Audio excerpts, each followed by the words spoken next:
You ask Tiger to calculate. This deals with linear inequalities with one unknown.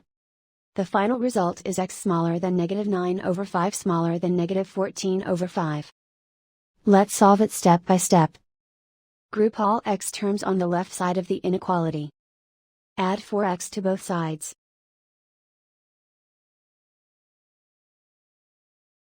Group like terms.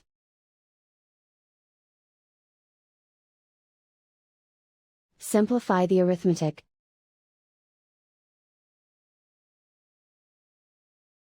Group like terms.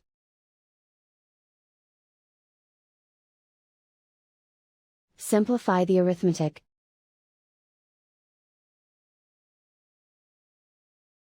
Group all constants on the right side of the inequality. Subtract 15 from both sides.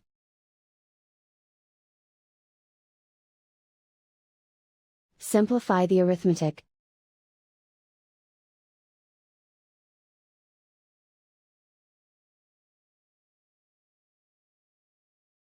Isolate the x. Divide both sides by 5.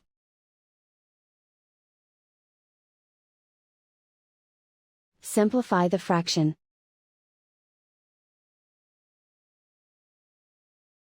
Plot the solution on a coordinate grid. And so the final result is x smaller than -9/5 smaller than -14/5.